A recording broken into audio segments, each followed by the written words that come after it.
Hi, everybody. Saturday afternoon, 4 p.m. Eastern, and I'm here to do another catch up with Mayo live stream. And welcome, those of you who are here already. Um, Beautiful day today out there. We still got a few nice days left, maybe before the weather turns abysmal. So happy about that. And we've already got some people here. We got James Farley here, and we got Mark Zudkov. How you doing? And Harold. Hello. Welcome. And Robbie Detroit's Vinyl, the Elvis man. How are yous? I'm just checking something. I did type a message to somebody. I asked somebody if he'd like to join the show, completely spontaneous, but I don't know if he'll be able to. But I threw a link out there anyway, just in case, a private link. All right. Hello, Lila. How's the neck? I'm afraid. I'm superstitious. I don't want to say better, because if I say better, then it's going to get worse again. That's how I think. No, it's doing better. Thank you. We'll see what happens.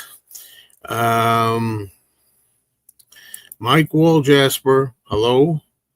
Good to see you here. Hello, Conga Man. How are you? What's going on with you?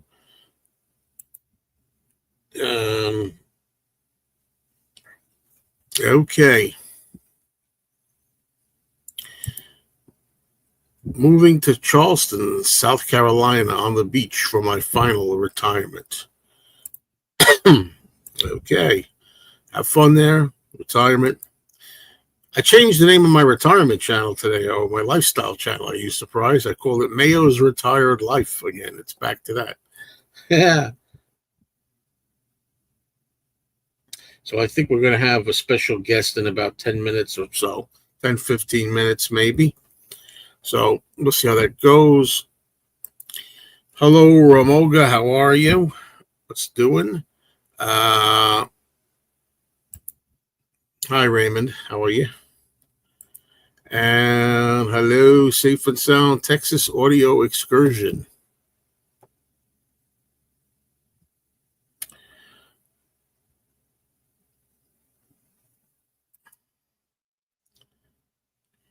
Yeah, I got it. Tired Mayo. I'm trying to figure it out. Yeah. Mayo's tired life. Mayo's retired life. Yes, Mark. Yes, indeed. And hello, Gary. Hello, Kobe. What's going on? So what's on everybody's so-called minds out there? Huh? What's going on as I take another sip of water here? Oh, boy. Favorite part from Beatle 64. You know, I saw that Beatle 64 one time, and it was pretty forgettable, honestly. So I don't recall a time that something that I liked from it. I'm really trying to remember. I don't remember anything that stuck out like, wow. I'm sure there might have been a wow moment. I know I did a Fab Gab show. If you want to look in the playlists, access the playlists feature here. Look under Fab Gab, the Fab Gab talk show that I do, and look down a ways, and you'll find the show all about Beatles 64. Okay, Nosferatu, the new version, was on UK TV last night. I watched your review before watching it, then dreading watching it, watched it. You were bang on. More honest movie reviews, please, Joe. Thank you. Much appreciated. I appreciate that. Because as you know, over on my movie channel, Mr. Cinemayo, I've really been very lax over there. I have not been working as hard as I should. I haven't been doing anything over there. The only thing I've been keeping up with on my movie channel is my regular movie talk shows that I do. They're Monday evenings or late afternoon, early evening over at Mr. Cinemayo. So please check out Mr. Cinemayo as well. But anyway, yeah, I appreciate that you appreciate it. I'm glad that Nosferatu review of mine kind of gelled with yours. That's good. Am I buying the new Wings? My feeling right now is that I will buy the new Wings compilation, but I'm not anxious for it. You know what I mean? If I don't get it right away, straight out of the gate, and I have to wait a few months, whatever, fine. But I think just for in this case, because I take it release by release, but in this case, whenever there's something that's kind of an official catalog album release, I kind of like, for the most part, to try to get it. Hello, Mad Team. The Mets are sucking my brain cells from me. I haven't watched a game all year. I haven't watched a single game, even though I wear the Mets hat. All I know is they were doing fantastic the first month or two, whatever it was, and then they started sucking as usual. And they're losing. I just heard, you turn the radio on, and you're listening to the regular talk radio or something show, and they tell you in sports, they say the Mets lost 4 in a row to the Phillies. So, okay, I'm not. Why watch them? Hey, how sweet it is. Yes, indeed. I did not see cups and cakes. Did not see cups and cakes. Scott, hello, Scott. No, I've not heard it. Hello, what's going on, Darren? How are you? Out here in the fields, I fought for my meals. That was off key, I think. But anyway, I do the best I could do there. I have not seen any of the Conjuring movies, and I have not seen Annabella, or whatever that is, Annabelle or Annabella, either. So, are you going to get the new Cat Stevens release that covers his entire career? I like a few songs, but I don't think I get it. I'm dreading Spinal Tap 2. I think it will be truly awful. Any plans on a review? If I see it, I'll review it. But I like the first Spinal Tap, but I don't love it like everybody. I'm not like head over heels in love with Spinal Tap, although I recognize it as a very good, fun, humorous documentary. So many Lennon documentaries lately. Yes, indeed. I bought the Wings Blu-ray because I have a surround sound system, and you are saving yourself a lot of heartache by not watching the Mets. Absolutely. And I know that going in. I know that in April. Usually, is the best Who song for you.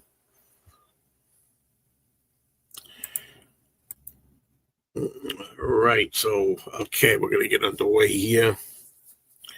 Hopefully, we have my special guest on in a few minutes.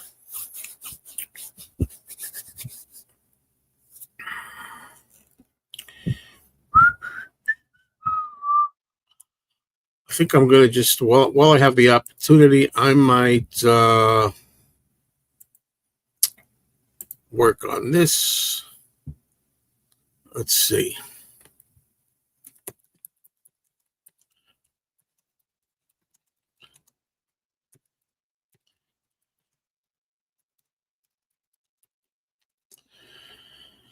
Let's try this. Boom. Okay. There it is. Please subscribe to Mayo's Retired Life. That's the title of the day, title of the moment. So I'll leave that on there for a little bit. Okay. What's my favorite one-hit wonder? The first one that comes to mind is John Fred and his Playboy band with Judy in Disguise with Glasses. Any films you've enjoyed because of the Blu-ray quality? Well, there's lots of films I enjoyed because of the Blu-ray quality, and sometimes there's movies that I didn't think as much of, and then when I see them in really high definition, it really improves it. Can I come up with any specifics right now? No. Wish I could, but I can't. Okay, one-hit wonder, Gimme That Thing by the Pipkins. Cheerio, Mark.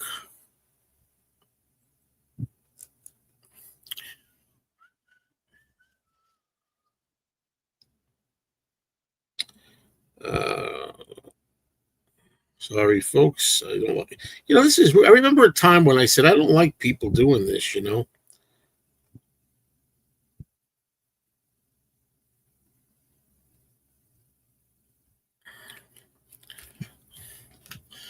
I don't like when people do that, when they ignore you you go out to eat or something and people are busy texting instead of paying attention to you, or you paying attention to them. Courtesy. But here we go. Am I excited to see The Sound of Music in the theater? I'll try to enjoy it. That's all. I'm supposed to go to see The Sound of Music in the theater on the big screen with my girlfriend tomorrow evening. Wish me luck.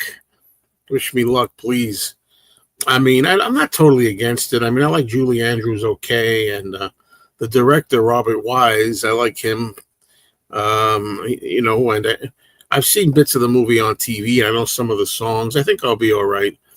I think I'm going to enjoy the big screen experience. I think that's really what it comes down to. I think that's what it comes down to. So,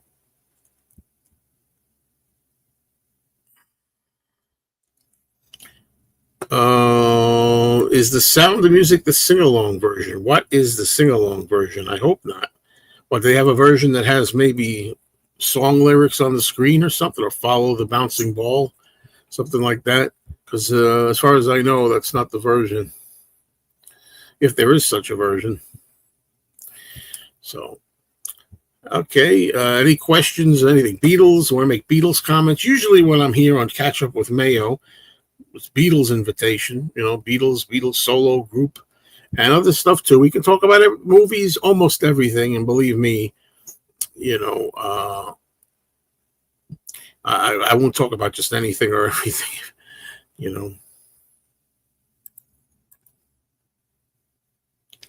Okay. Yeah, I guess you could say that. Have a certain aversion to that version.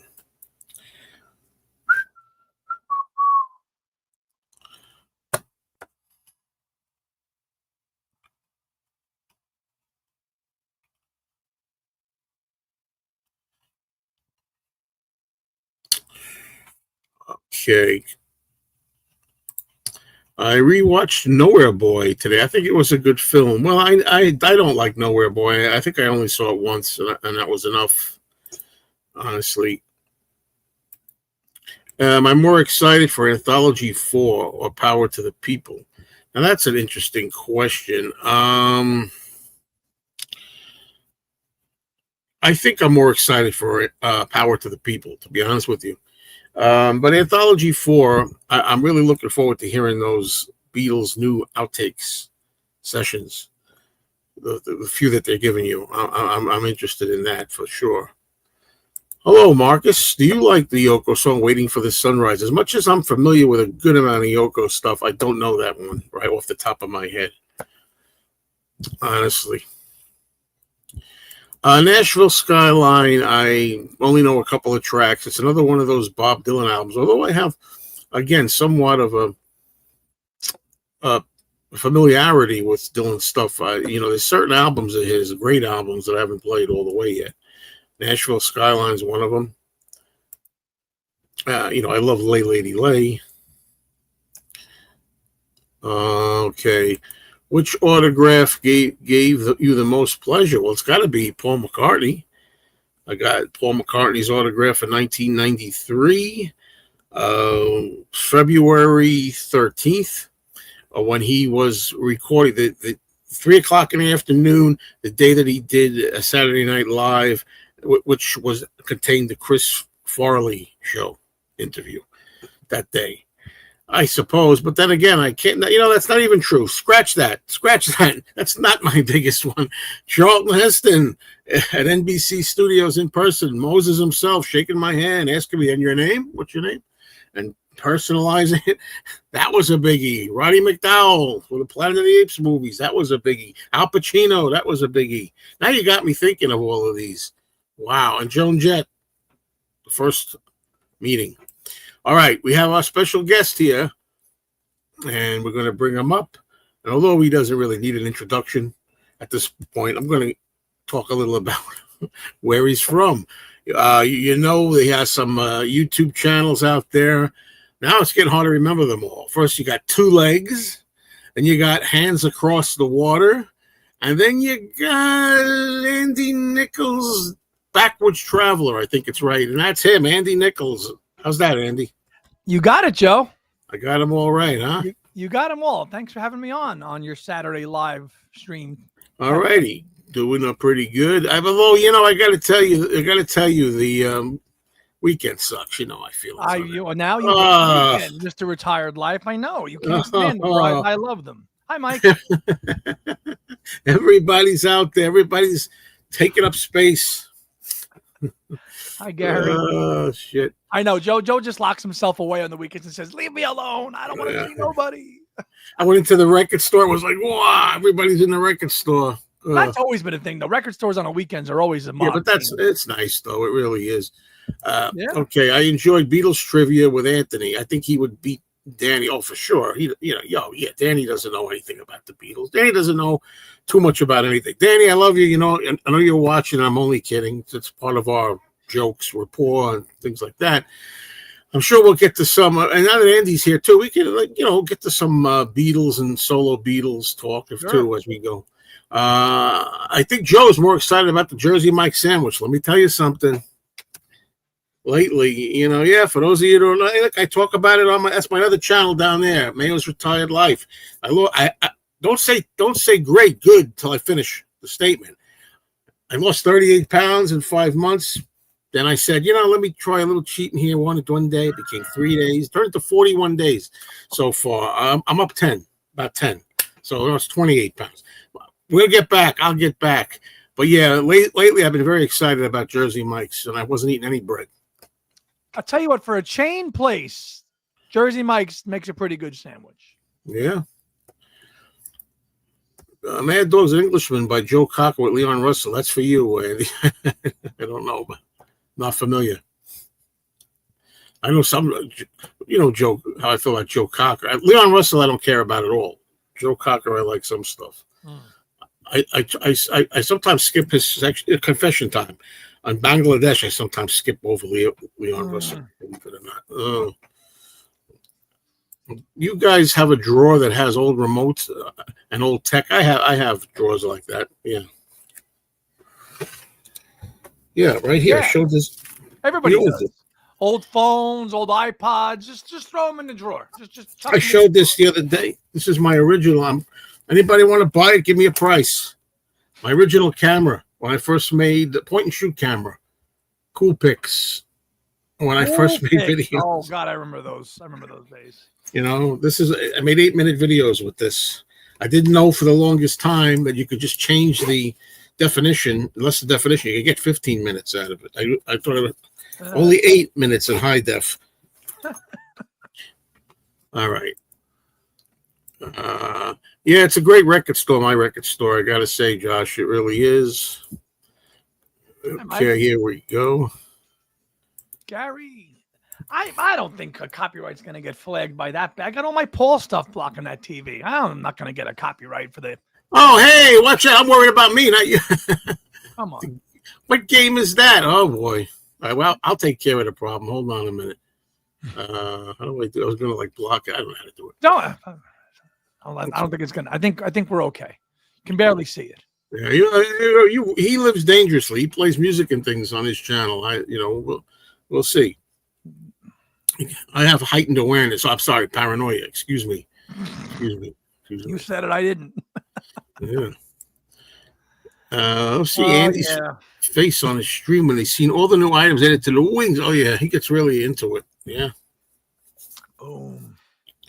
So. Let's see. Talking a little about that. So did you jump on some of those shirts and things?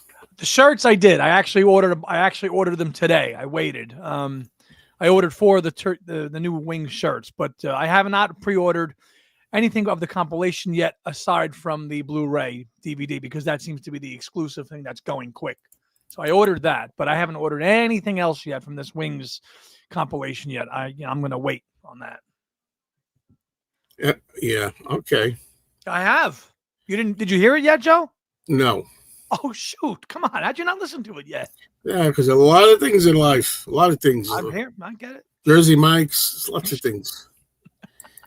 I saw Bazooka Joe the other day. He's doing good. I saw Don. Don is always Don. I guess they're doing good. Both of them.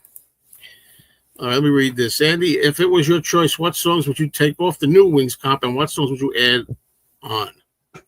You can answer it first, Joe. Well, first of all, from what I remember, I only saw it once.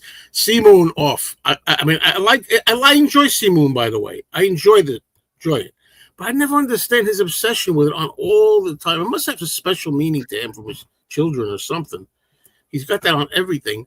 That's one that would come off, and I got to see the list again. Honestly, I have to see the list. Daytime, nighttime, suffering on maybe. That should be on there. I would take off "Deliver Your Children" and add Mary Had a Little Lamb for one. No, Mary Had a Little Lamb. Come on, but I would take off. Maybe I'd add Waterfalls. I don't know. It's not on there, is it? Why would you add Waterfalls? No, just to make a joke to you. I really wouldn't. No, I know. But yeah, Deliver Your Children, get off there. Right? I would take that out and put Mary Had a Little Lamb, or even give Ireland Back to the Irish.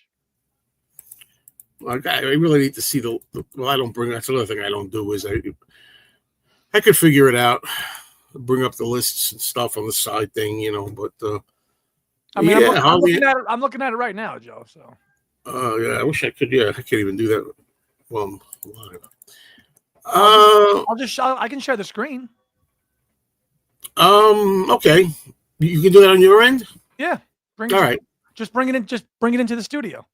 Oh, I love when he just says, "Oh, you just do your email. Just do the link. Just bring it with things as if like I know what he's talking about. Bring it into the studio. I don't. Oh, I see. Oh, there. Oh, you mean this? Yes. Oh, okay. Let me see this now. But you see, then again, you go through Mamunia off. No, Mamunia on. But wait a minute. I like Mamunia. I'm not one of those people that this is it. I do like it, but I don't know if it belongs on. See, that's the thing. You think, do you do what's favorites, personal favorites, or what should be on there? That's the problem.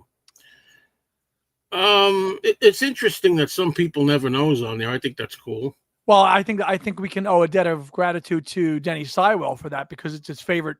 It's one of his favorite tracks that he played with Wings. So yeah, they interviewed Denny Sywell. Hold on a minute. So check out Denny Sywell. I'm gonna go down a little. Go back down, like where you were. All right, or up. All right. I was gonna say here. There's one. Get on. Can't stand get on the right thing. Sorry. Oh. But I would rather have Big Barn Bed on there for that in its place. Oh no, I love that Get on the Right Thing made an appearance on here. I'm happy with pretty much everything I'm seeing here. She's My Baby. How do you feel about She's My Baby being on there? It's a nice little hidden ordinary track. But does it belong on here? I'd rather have Beware My Love on here rather than She's My Baby if I'm going to swap. Hey, listen, and if you want to put a silver lining, look at it. London Town's on here. So he has acknowledged the song on a compilation. Okay. Yeah. See that Let Me Roll It is a song I'm sick of, but it should be on here. Well, at this point it's ingrained in everybody's DNA for going to see Paul live, so you knew that was going to be on there. A lot of Denny Sywell era, Wings Mark I material on here with like Wildlife, Some People Never Know, Love Is Strange, Sea Moon. So the early Wings is represented on here very well. I like that they're putting Soily on here. I like that. Yeah. But do they only have the two versions of it? Oh, they have there's no studio version of that, is it? Well, it came out on the Red Rose Speedway archive. Okay, all right.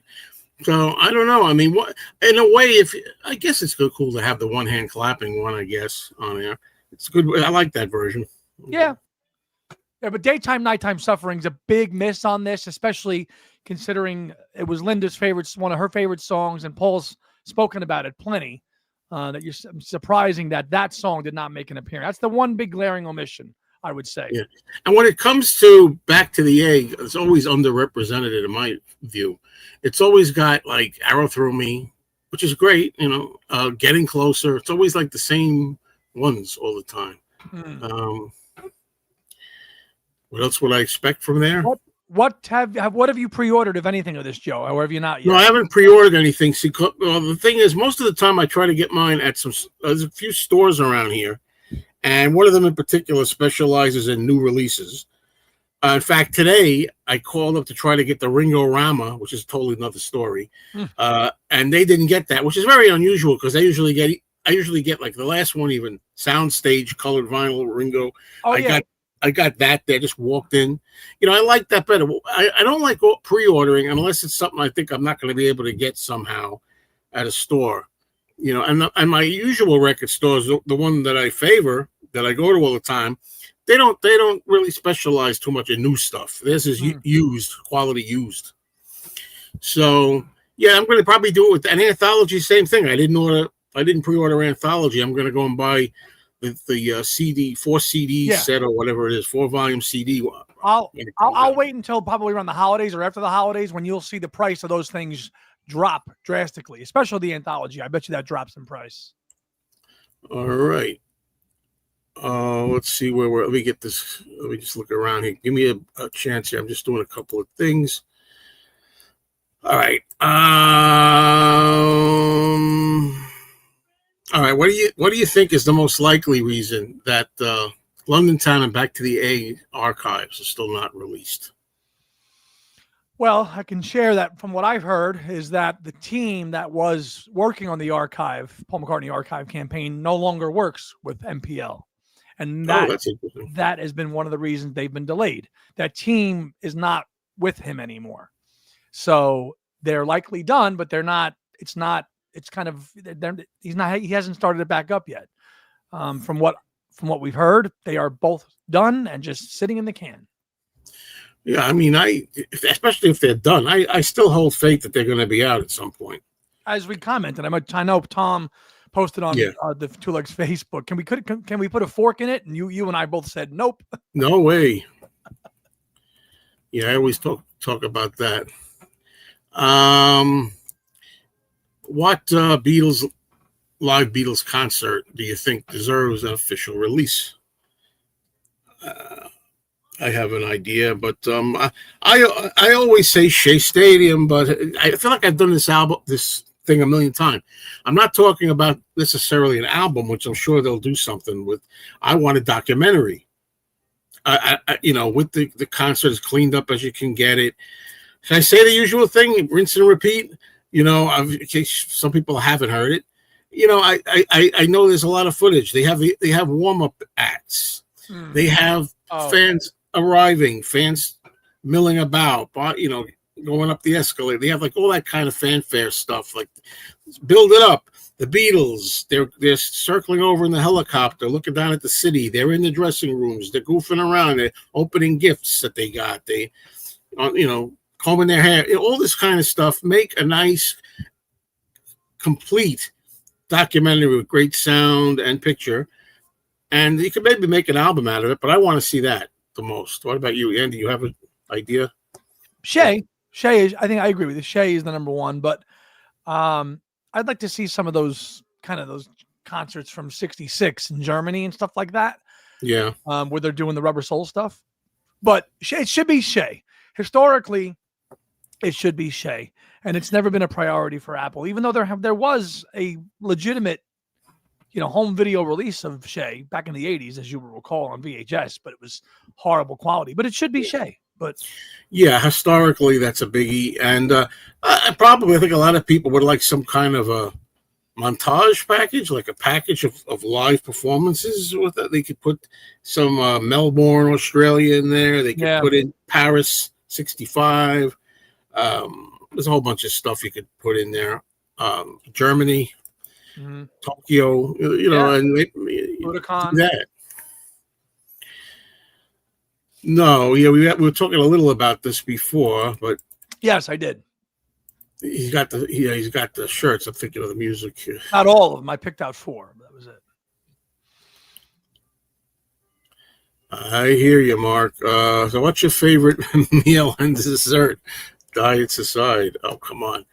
I don't know. Pasta is my favorite thing. Ironically, what's funny is during this 41 days of debauchery or whatever you want to call it, I think I only had pasta once. Like pasta, I didn't hit the pasta. I made up for 5 months of no carbs, and I don't know what the hell came over me.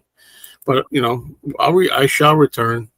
And dessert, I don't know, man. man. Chocolate pudding, ice cream, all that crap that you shouldn't eat. Okay. Gotcha. Yeah, that happens. Sea Moon and Coming Up are superb live, though. Yeah, definitely, especially coming up. Yeah. Cups of Cakes has a hilarious break in the middle. It sounds like Penny Lane. Paul says, "Oh, that sounds familiar." Yeah, he does. It's really funny. So I actually woke up and I heard, and then they dropped it. It was the first thing I listened to. I think it was Friday morning or whenever it dropped, Thursday or Friday morning. Do you even have to ask this question? At least not with regard to me. But I wonder about Andy. Oh, yeah. Come on. My answer is the same as yours. Get on the Right Thing used to be my favorite track on Red Rose Speedway. Now it's Little Lamb Dragonfly, which is overrated in my book, No. which initially I didn't care for. I know Andy could take it. That's why it's good to do this with him. It's his favorite album. It was Wings album, right? Absolutely. Red Rose Speedway.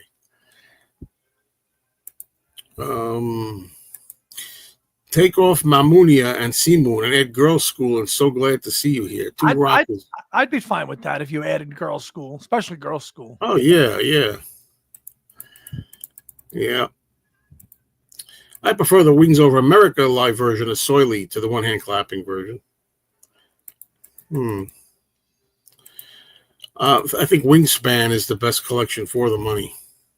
Well, back in the day, I think it was like $14.99 for like 2 CDs. It was a value for money back then. It was.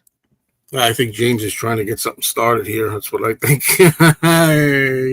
Thank God it's not on there. Oh my.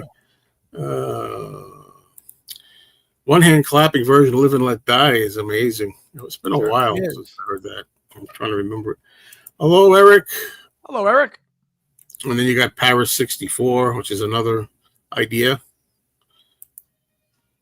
I would like there to be a nice set of the better sounding Beatles live shows. Yeah, that's what I mean. And it does get monotonous after a while. I've said many times I'm not a big live fan of music. And I think there's a reason that you haven't really seen a lot of that, because these live shows that people want to see is when the Beatles were not playing at their best. So they're not going to put that stuff out there, because they're just, they were not good. If we could hear recordings of them in, say, 1961 in Hamburg, or maybe in 62, that's when they were a live act, and that's when they were the Beatles. Like those recordings. Yeah. But anything from 64, I mean, the Stowe recordings, I think you had a comment in there, but yeah, I think Mark said the Stowe recordings, those coming out and getting cleaned up with AI was awesome, because it was before they came to America. But anything from like 64 on, they're not gonna make it a priority, because they're I get it. They're not very good a lot of good performances of them live. No. To truth. Marcus, this is a very fair point. Says, I'm still surprised, Joe, that you or Mazzy hasn't received your Power to the People box set yet, especially since People from US has gotten theirs. Well, my understanding is that it is another go-round coming out, and I expect to get one. I wasn't sure, but I'm kind of fairly sure now. And Mazzy, I think he always, I'm just remembering the past, he always kind of gets it a little later. He's on the West Coast too, so. And I'm a little surprised. Look, every time somebody gets one, I try to, in most cases, go over there and say, congratulations, if I see that post or something, But, I don't know how they got shipped this time out. But I wonder if the Beatles thought it was too easy only playing for 20 to 30 minutes sets once they got famous, considering the way they were used to playing up to 5 hours back in the early days. Well, yeah. And there's some concerts where they just rushed through everything, too, when they didn't really want to do it. I forget if it was Vancouver or Texas, Sam Houston Coliseum. There's some audio that terrible albums. It's either Vancouver 64 or Sam Houston Coliseum 65. I haven't played them. I must be since the 80s since I played those bootlegs. And they're not good. They're not good, being honest with you. But sometimes they would laugh. There's a version of If I Fell Somewhere where they're cracking up through the whole damn thing. I think, it might be. Maybe Philadelphia, maybe have one of those That bootlegs. could be Philadelphia. Oh, I did this one. Coming up on the new comp is the studio version. No. No, I think it would be the one from Glasgow. Wait a minute now. No. Coming Up is not on this album. Coming Up is not on this compilation. Oh, it's not on it. No, it's not on here. I was going to say, I don't remember Coming Up being on here. No, it's not. But always. It would if it would have been the Wings version. Okay, should Red Rose Speedway have been a double album, or was there not enough good material? I like the double album better. Yes. In this case, should have been. If you go check out our interview with Denny Sywell over on my other podcast, Hands Across the Water, we touch upon this subject. Yeah. So it was a chance to showcase Wings as a band, and the company wanted sales after Wildlife. So they said, nope, single album, and make sure that it says Paul McCartney and your face is on it. And that's why Red Rose Speedway was a single album. And it went back to Paul McCartney and Wings. It's one of my favorite Paul album covers. I'll give you that. I'll tell you that. Yeah, I remember when I first heard the double album version of it, I thought it just elevated it for me a little bit, personally. Hi guys, made a playlist of the songs on the new comp, and it hangs together really well. I love it and going to get it. Very good. Hello, 50 Thunderer. Yeah, it would be great if the MAL program were used to clear up the sound of the Stowe concert. It would be. Oh, well, sure. There's somebody out there, I think it was Voodoo Records, actually used some AI. You can get that bootleg if you know where to find it, and it's 2 discs. So one is the original recording as recorded, and then the second disc is whatever AI he used to clean up the audio. Now, it's not MAL, but it is improved, and it's pretty good. One listen to Cups and Cakes was enough for me. Okay, the double album version on the Red Rose Speedway box set is superb in my view, so I'd say there was enough good material. Agreed. There you are. Okay, favorite Paul DVD after Amoeba gig. I think I remember Joe liking that one. I really like it a lot, but that's for a concert. Why am I drawing a blank now? Is there a DVD of it? I mean, I know there's a CD of it. I don't recall a DVD of the Amoeba gig. Maybe Lila. Well, I'm in there. There's a lot of Paul things I like. I mean, I like the concert. I like the concert films. I get them mixed up, but I like watching them. And I know some people. I think Andy was one of them. I forget who said who. I don't mind crowd shots. Oh. I mean, that really is emotional to me when you see people getting into it. You want to do that for like one release, fine. But like every Paul concert film is like that now, aside from Rock Show. But there's a lot I like. I mean, I like, I can't think of Put It There. I mean, that's not a DVD. That was VHS. I don't think that was ever on DVD officially. I'd have it if it was. I think it did. I think it did get a quasi-official release on DVD. Oh. I need to locate that then. Yeah, it did. And I like the one, what is it called? The Flaming Pie one. In the World Tonight. In the World Tonight. And our most recent 2-leg show, we did one on Off the Ground, which was called Moving On. Yeah, this is true. This is an amazing performance. House of Wax on Amoeba gig. Can't be touched. Drips absolute menace and genius. It is a song that you got to check out. If you're out there and by any chance you don't dabble enough in later McCartney 2000s, you got to hear House of Wax. Even if you hear it on the studio version, from Memory Almost Full, it's really a good song, I think. Paul missed the mark when he didn't release the Cold Cuts album. Yeah. I wonder what song was the Beatles' last new addition to a set list before stopping. Paperback Writer? Nowhere Man? Yeah, probably one of those. Oh, yeah. I'm thinking. Paperback Writer. Probably Paperback Writer. Think about it. Yeah. Just imagine what it would have been like from the Beatles' point of view. They cared so much about their music, and now their shows were ridiculous scream fests where they couldn't hear themselves. Oh, I always thought they did the exact right thing to stop touring when they did, personally. I thought it was, well, it paid off. See, what do they say? Hindsight is 2020. I mean, obviously, they scored big with Sgt. Pepper and studio work. Oh, yeah. Staying in the studio, giving time to that, At the time, maybe they didn't know for sure if it was a good move or not. Maybe, but overall they had to stop at that point anyway.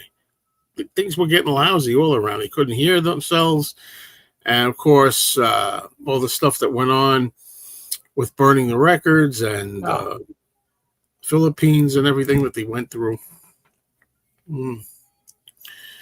All right. It's kind of funny that Yoko has 2 double albums, 3, if counting Sometime in New York City, while Paul has none. That's always the argument that I hear the 2-leggers make when it comes to talking about Red Rose Speedway, right? Preaching to the choir. Is Lennon's deluxe box set really worth over $200? Well, I don't have it yet, so I don't know, but that's a matter of individual opinion. I guess. I mean, it's a little. Isn't that? I forget what they usually charge on those. I wonder if it's a little more than usual. I think it's a little. $239. It's a little bit more than what it was when when Mind Games came out. So. Yeah. When did, I guess, Paul's music stop being rock and veered more into pop? From the beginning, it was pop. I always call it pop rock. I don't know, but I like that. When people say, "What's your favorite music, Joe?" What do you like? I always say pop rock. Yeah. Right? Well, I don't know. What do you think? Do you think there was ever a time when it was rock and then it veered into pop? I mean, maybe at their heaviest, Wings was a little more rockier, especially those shows in '76. They were really heavy band. They were more rockier then, but even still, they were doing pop material. Pop rock is fair. For rock and pop. Did the super chat donation go through okay on the chat with Danny yesterday? You weren't too certain if it would work. It looked like it did. I mean, the thing about that is you don't really see, it looked like it did. Let's put it that way. You don't always see it till a day later. We're talking about my other channel, which was called Mayo Loves Mondays. And I just put retired in there to see if I could catch more retirees maybe interested in subscribing. I'm trying to hit 1,000 subs. So I call it Mayo's Retired Life now. And that's now open for, I found out I have enough for monetization of live streams. All right. But not the videos on that channel can't be monetized yet till I gotta get 1,000 subs. Right. So anyway, I usually don't talk about all this, and there I am. Yeah, talking about it. Favorite McCartney concert you each attended? For me, it was the 1989 show and the 2005 show at Madison Square. I know what Andy's answer is, I think. Go ahead, Andy. Well, before February, I would have said the Highline Ballroom in 2007 on those secret pop-up Memory Almost Full shows. But now it's the Bowery concert from February on night 2. Nothing like being close in an intimate setting, right? And mine is December 10th, 1992, the first of 2 shows that was done at the Ed Sullivan Theater for what they called MTV Up Close, which didn't last very long. It was going to be a new series, and I won tickets, and I got, I don't know, I always say 6-7 feet to Paul's right, closer to Robbie McIntosh more than Paul, but standing there with no sitting, standing, it's a whole different experience, right? It's amazing.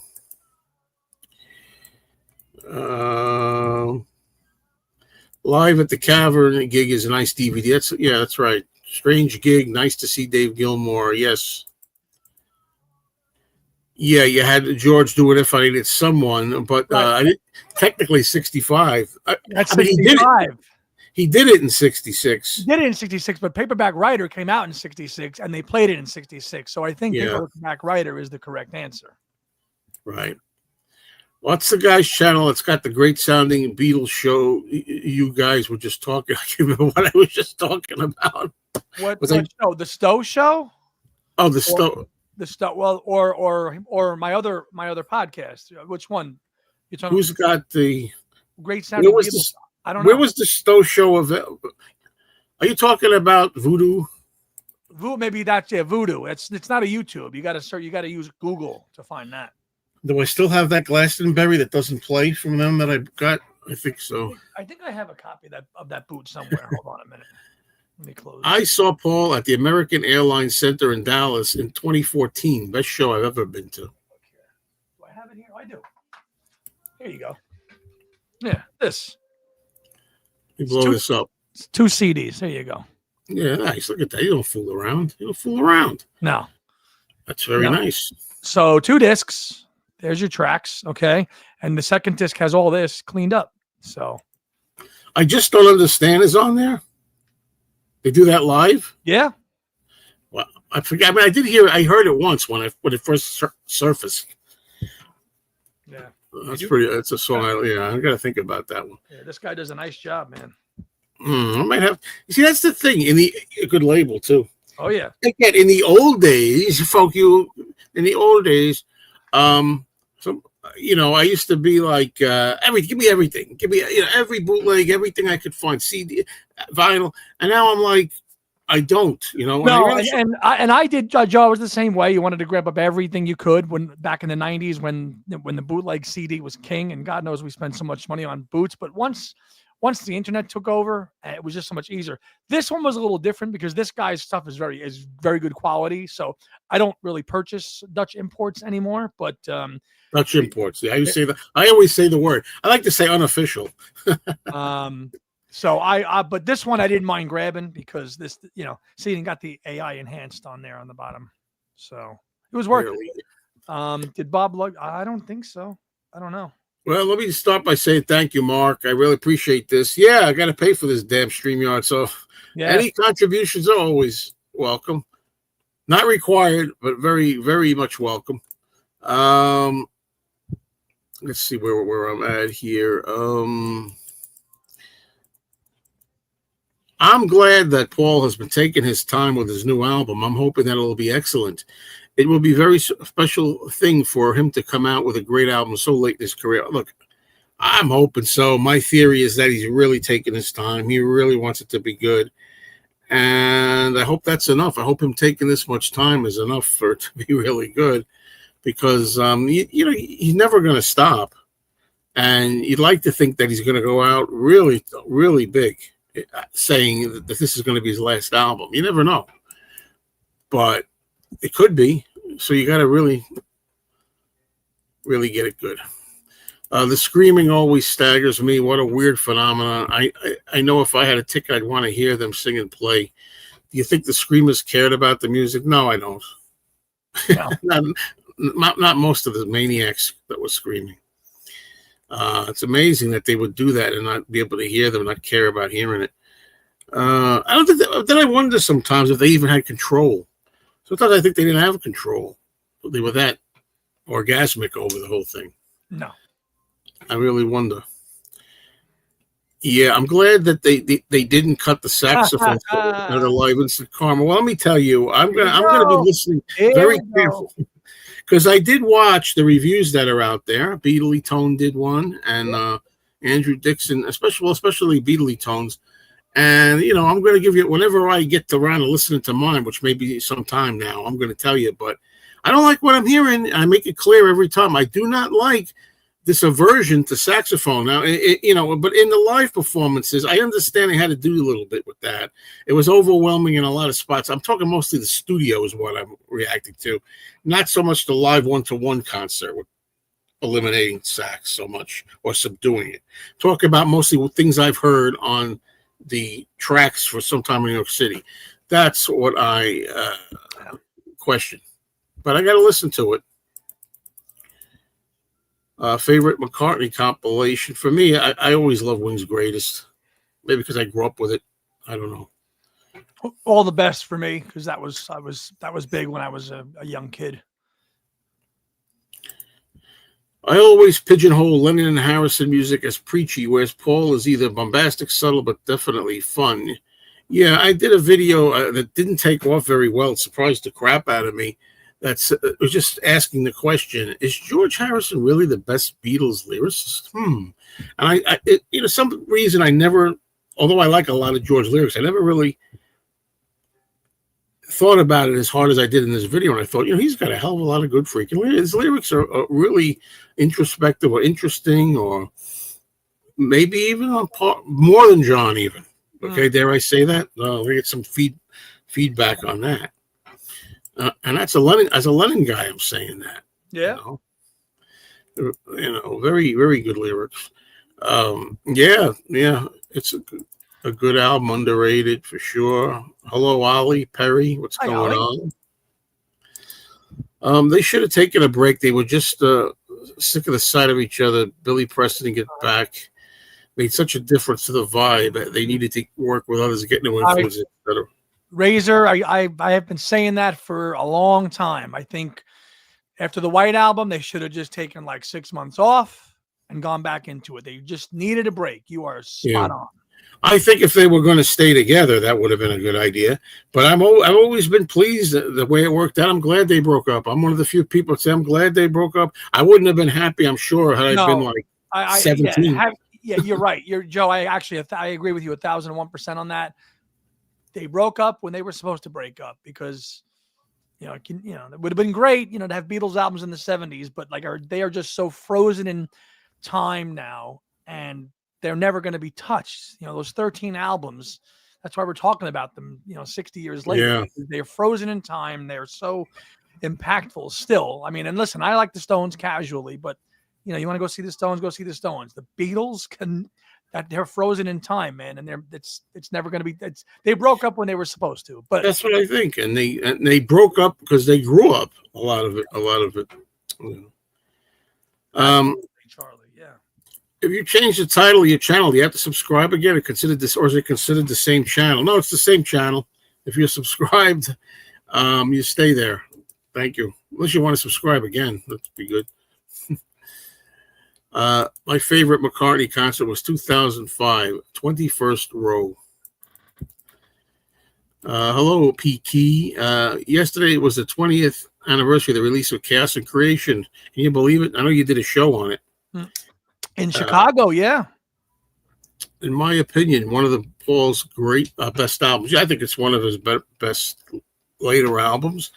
I usually put it pretty high in my rank. It's in my top 10, but I don't know. I probably put it like 8 or not 8, something like that. I'd have to think about him right now. I just ranked him not too long ago, but maybe low, maybe even lower. Closer. You see, lower or closer, higher than that, even maybe better. But we'll see.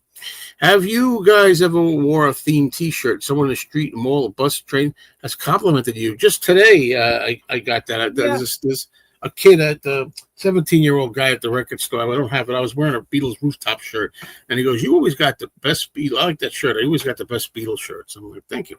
Go ahead, Andy. Yeah.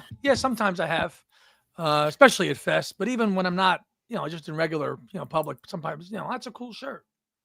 Yeah. I don't know that iTunes Fest 2007. It certainly is. The discs you have, are they pressed or burned? You can tell if it's purple. Is that how you tell by the back color? Yeah, these are burned. These are burned. Andy, did Bob Ludwig remaster those discs? It's the Voodoo Records version is a ripoff of Lord Reith's work. Oh boy. If you guys were going to a fancy dress party and it was Beatles related, what would you go dressed as? I don't do that cosplay crap.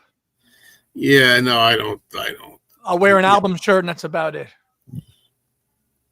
I mean, if I had the ability, if you had to go in costume and I could get something, maybe I'd wear that yellow limey. What limey meaning lime greenish, not limey is in England.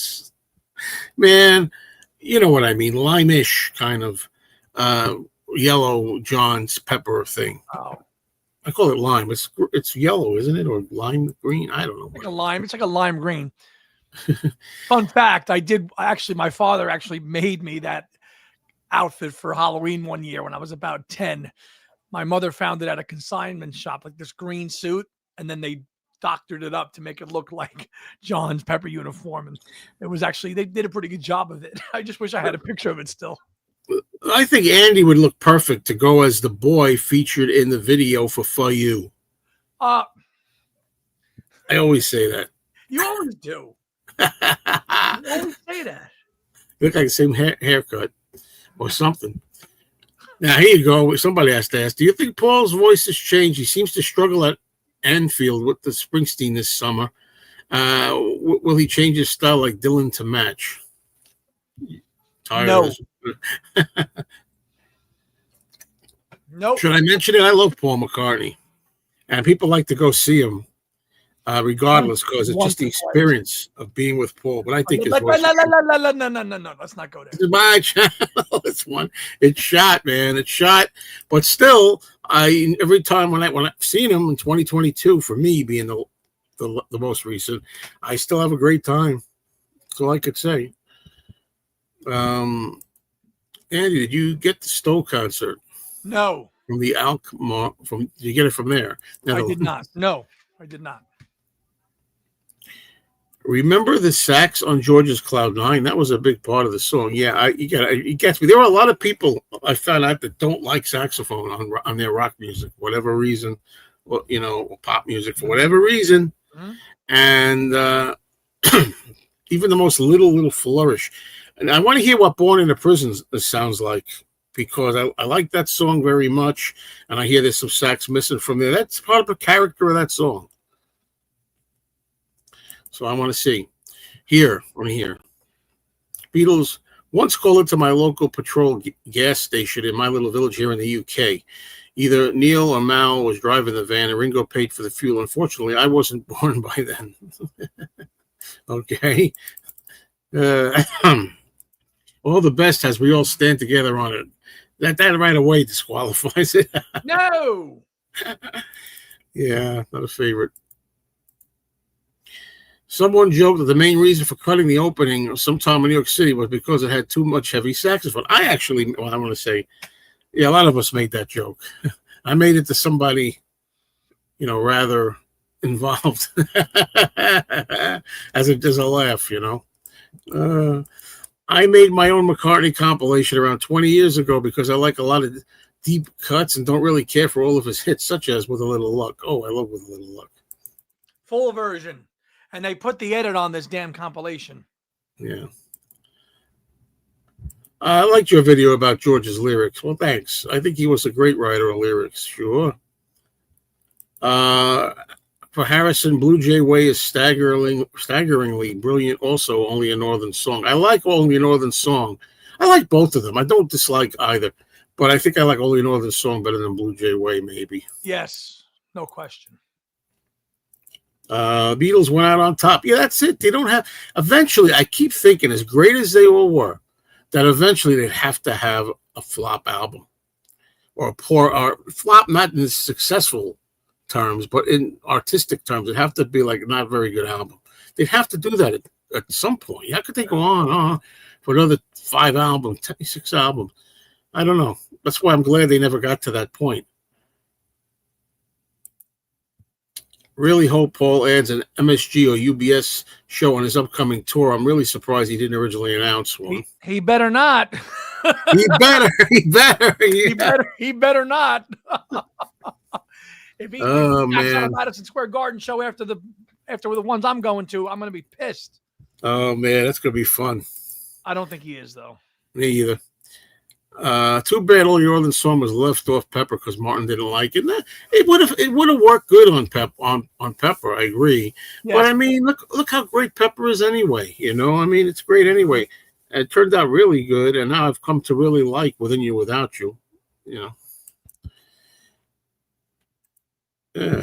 that's what I say. About them taking a break, I think it was insane to do the whole Get Back, Let It Be just a few weeks after spending months making the Bleepin' White album. Yeah, that was way too Sure, we could agree on that. That was a little too soon.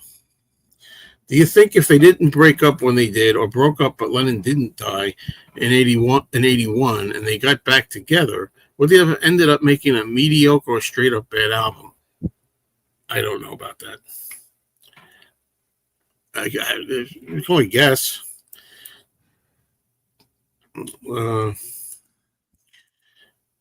Okay, that was responding to somebody else, I think. Unfortunately, I do have a problem. Much of McCartney can get back an anthology, not taking away his genius, but so overbearing and egotistical. But felt sorry for him when he knew they were splitting. He comes off well now in the Get Back project. I think a lot of that. I think a lot of that's blown over. Yes. Now. Okay, went to a Halloween party once dressed as the Eggman and handed out boiled eggs. I know somebody who went dressed as a Blue Meanie. He made his own costume and it looked great. I saw a funny fake ad. There's a guy wearing a plain white T-shirt. The ad says, "Get your official White Album shirt." Yeah, I like that. I haven't seen you in a long time around here. How are you? I've seen him. He's a reg high block. Can I join the Beatles costume party being a walrus? Why not? Hi, George. Yeah, Beatles broke up because they grew up. Love it. And look at the great music we were introduced to afterwards. Yeah, for sure. Some people say, well, all those early solo songs would have been Beatles songs had they been together. I just don't see that. Not for we couldn't say that for all of them. Maybe I'm amazed wouldn't have really existed, but really, because that was him. Wasn't that him? That was him coming to terms with the breakup and all the stuff. Yeah, I mean, all right. So things like Junk. Okay, Junk was going to be a Beatles song. Yeah. Give me You some. wouldn't Truth. have God. Yeah, you wouldn't have God. Give me some truth has its roots, in the Get Back sessions. So I mean, it's still, certain songs could have been, but to just say every song would have been Beatles songs, no, I don't think My Sweet Lord couldn't have been. I don't think it would have been. It could have been, but I don't think they would. I don't know if they'd prove the others would want to do it, but who knows? Can you imagine The Art of Dying coming out as a Beatles song? Well, no, and I got to tell you, a lot of times, dare I say, again, I get into trouble for this too, being too honest how I feel about it. The Beatles, they admitted this themselves. I've heard them on early interviews. They're not the greatest musicians. I mean, Paul's probably the best musician. Ringo's a great drummer, but I've heard some of the musicians are better that are on the solo albums than they are for, Yeah, proficiently, technically better, but I mean, you just can't. That's what I mean. That doesn't, the sum of the magic of the four of them together. I mean, just I know there are other people that are way better musicians, but it's the magic of the four of them together. That chemistry. Well, we've been talking about lowering the register with Paul for a long time. Nope, don't. What Beatles song still staggers you how brilliant it is? Revolution's one of them. I don't know if I'm saying brilliant, but every time I hear it, I'm like, Strawberry Fields still knocks me out every time I hear it. Even yesterday, I'm saying I'm trying to be fair, give a little bit to everybody, When I hear Yesterday, it's still an amazing song that Paul came up with, tired of hearing it, but yeah. But whenever I hear Revolution, I'm like, I'm always in the mood for Revolution if I hear the opening of that on the radio or something. And I'm trying to think if there are other ones. It's funny because Eleanor Rigby is one of the greatest of all Beatles songs. I remember when I first really was hearing it. I actually, as a kid, I had the Yellow Submarine 45 with Eleanor Rigby on the back. Now, this was later, though. This wasn't when it first came out. This was probably like around, I want to say 74 or 5, and I had it, and Eleanor Rigby I loved everything about it. It hit me just the way it's supposed to hit you, what it is, the tragic story and sad and all that. But now I've heard it so many times, it doesn't really do as much for me when I hear it, just out of. Oh yeah, taking breaks is a good thing. You got to take breaks and go into other genres of music. It can't be just all Beatles and solo all the time. It just can't. And I do, yeah, and I do. Hey, and I do. Bruce Springsteen's music is drenched with saxophones, yet nobody will be dumb enough to erase that. Well, the thing that gets me, I don't want to make a whole conversation about this. I'll do it if need be when I talk about the Lennon set. But, it's like it's basically, I can't get a term, when it's your own exercise, when it's like there's a term for it. It's eluding me right now. A something project, pet project, or something like it's about your own thing. What I want to do it for myself. This is how I want it to sound. I want it to be like that. No, it shouldn't all be how you as an individual want it to sound.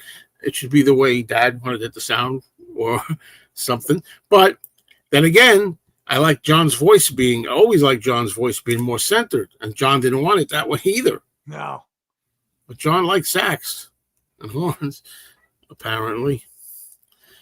You have pointed out Paul could purposely write songs suited for an old man voice. He could write about seeing things from the perspective of many years, and he could do that beautifully. Yeah, I think he's done that. I think he does well. But yeah, I mean, Women and Wives, Early Days, those are the two I always say. Happy With You. Yeah, the old MacGyver, he does it well. I like that, but it's funny how I'm always defending Paul recordings these days. I say he still writes great music, and I loved McCartney 3. But the other day I was in the car and I was listening to actually the Ken Michaels radio show one morning, and there's a theme, kissing songs. They have the kissing or the word kiss or something in the song. So he was playing all these songs, and he was playing like All My Loving, because I said, close your eyes and I'll kiss you, etc. Yeah. Then after playing a couple, he went into Kiss of Venus, which is a song I like. And I was then suddenly in the context of the other songs, I was like, ooh, you know what I mean? And I like the album a lot. I like that song. But at this particular morning on the show, I was like, oh, it just really stuck out as a sore thumb to me after hearing his voice on those other tracks before it. How else can I explain it? No, I get you. I do love Once Upon a Long Ago. Preach, Lila, preach. And I tell you, I always say, because I'm not a big fan of all of Flowers in the Dirt, that's a song, even though I know it was older, I wish it had been saved, or somehow, even though it had been a single in the UK, I wish it had been put on Flowers in the Dirt. I Once Upon a Long Ago, with Back on My Feet, and with some other older things. Flying to My Home. Mm-hmm. Trying to think of some other ones. I mean, that's 3. But the version that always gets played the most that you see on comps is the single edit version. The best version is the full version, which is about 6.5 minutes. That has the great long outro with the violin, everything else with the violin, who was played by Nigel Kennedy, and you don't hear that one. I love the full version of that song, and you're right. Everybody has to hear that song. Okay, the 4LP McCartney vinyl box set reissue from 2014, I think, sounds really good. Pure McCartney, I think he's referring to 2016. Yeah, it does. I like the video on George's lyrics. Thanks. I agree that he wrote some great lyrics, thought-provoking, sometimes fun, a lot of humor in Harrison's work also. Yeah, really. And I don't know why I never gave it much thought. I mean, I always took it, even in the Beatles, for what it is. It is what it's George. I like the song, great. But then I started really listening to lyrics for anything, Love You Too, or I Want to Tell You. And I'm thinking, these are really good lyrics. Okay, let's see, it's a Lila thing. Simply having a wonderful Christmas time is just around the corner. Don't remind me. I don't mean for the song. Yeah, baby. I'm okay with the song. I just mean the time. That's Christmas in 3 months. Come on. Yeah. We're still in spring, I thought. What happened? London Town is another McCartney album I like that seems underrated. Who knows? Well, these days people are overrated in my mind. That's just because they want it. I mean, I still like half of it, but always preferred how only a Northern song sounded in the Yellow Sub film myself. Yeah, it's very good in there. It plays faster on the album. All right. Paul said in an interview that he thought Back to the Egg wasn't very good. What was wrong about it? I think because he goes by what the critics say, and the sales are, well, sales were okay, but not as good as usual. But what do you think, Andy? He listens to the popular opinions too much. So the interview that he says Back to the Egg wasn't good, Rory, he's referring to the interview, the McCartney interview from 1980, and that's when he said it wasn't good. But I think Paul was too close to it. With that was the interview with Vic Garbarini, which was one. Yeah, it's very good. Yeah, it's a great interview, and that's Paul just kind of his take on it. Less than a year after the album came out. So, what was wrong about it? He didn't really define it. He just says it wasn't a good album.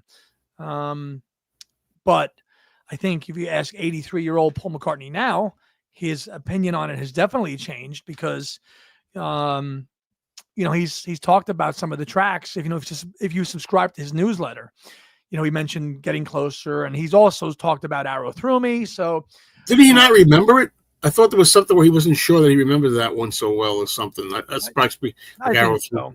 Yeah. He actually, you're right. Yeah, he didn't remember it. And then he goes, he didn't remember doing that song, and then he heard it and goes, when was this from? So context is everything. Similarly to John too. Like whenever John spoke, whatever, especially with John, I mean, you ask him what day of the week it is, and he could give you a whole different answer because of the mood he was in. Paul, I think, is just very sensitive to criticism, as we know. So, just something like Back to the Egg, he just needs time with, and he's got that time now because, I mean, look, you've got Back to the Egg merch all over his store now. Now we're just waiting for the album to come out.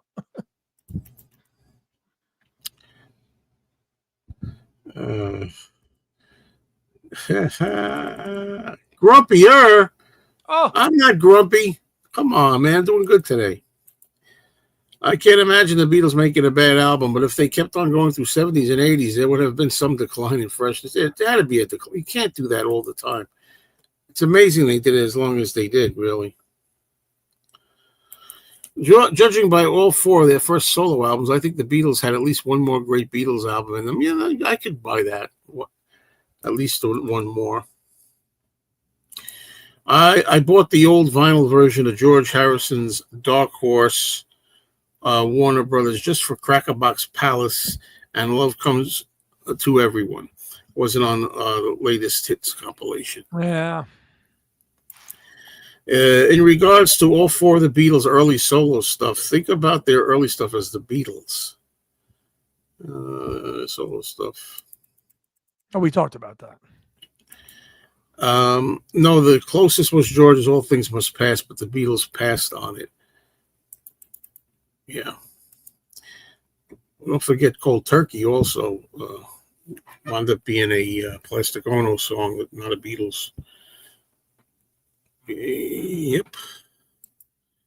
John was quoted saying the Beatles wrote their best songs after they broke up. I don't know about that. I hate when he says our best work was never recorded. Like he talks about how good they were in Hamburg and the energy, what they generated. It was fantastic. Yeah, because it's the truth. I mean, I could believe they were really raucous and I think wild. he's talking about as a live band. He's talking about a live band, not as recording artists in the studio. As a live band, he's talking about it, and he's 1,000% correct.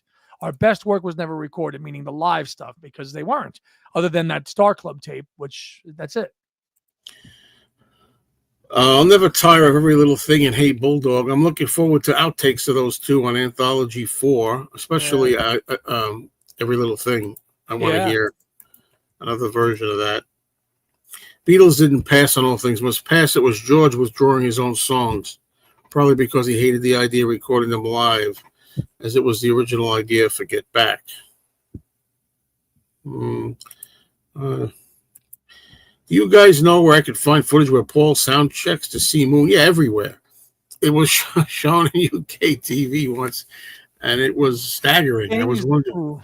So was it from the King's Doc? That was that famous show in 1990 when he did Strawberry Fields Forever as the John tribute. I don't know if I've seen Soundcheck See Moon from that show, Lila, but I mean, there's probably hundreds of versions of it out there. As we know, John didn't always like the sound of his voice. I think of how it's mixed on the track Mind Games. It's kind of buried in the mix, yet great vocals as usual. Yeah, I love the way it's mixed. I mean, I like the new mix that was done too. The one that was done in what year was it? 2005, 2002? 2002, the 2002 remix, which was really was the best one. Well, on that one, our ears sometimes pick up different things. I've heard a lot more swirly. I call it organ swirly, like on that, and I'm outside parts, and I'm like, that took me out of it. It's like it's the way you get used to hearing a mix sometimes. Although sometimes there's new mixes that you hear it. I say, wow, I like this better from the start. It's just great. Yeah. Yeah, we did this before, right? Yeah. I liked Wings Greatest. All the best. Oh, come on. Yeah, well, that's true. Actually, at first I thought, oh, come on. But then I thought, well, after a while, when Ringo was doing those wine cooler commercials, he could have just as well have got into, or Pizza Hut commercials when he never had a pizza in his life. He could just as well have been doing a hairdressing. Could have been a hairdresser. Oh, Andy, there's footage of Pete Townshend's guitar not working. Turned his back to the audience, dropped the guitar while waiting for the tech to bring one that works. Funny retirement time. It is. Yeah. And they are. What show was that at? Just having seen the Who twice, which was Hello Tony, which was a great. Hey, hello Tony, what's going on? They were great. They were absolutely great at Madison Square Garden. When am I retiring? Not anytime soon.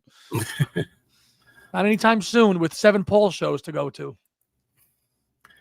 I always felt that Let It Be Naked was too sterile. It would have been better with chatter, false starts, etc., like the original Let It Be. But I never play that, really. I just never. There's a few tracks I like from it, but I don't usually play it. Hi, Douglas. Well, that's what I'm saying, too. Paul judges his work by its public reception. I mean, is there anything he really ever just stuck by and said, no, this was good. I like this. I'm telling you it's good, even though they didn't like it. I can't think of it. That's a good question.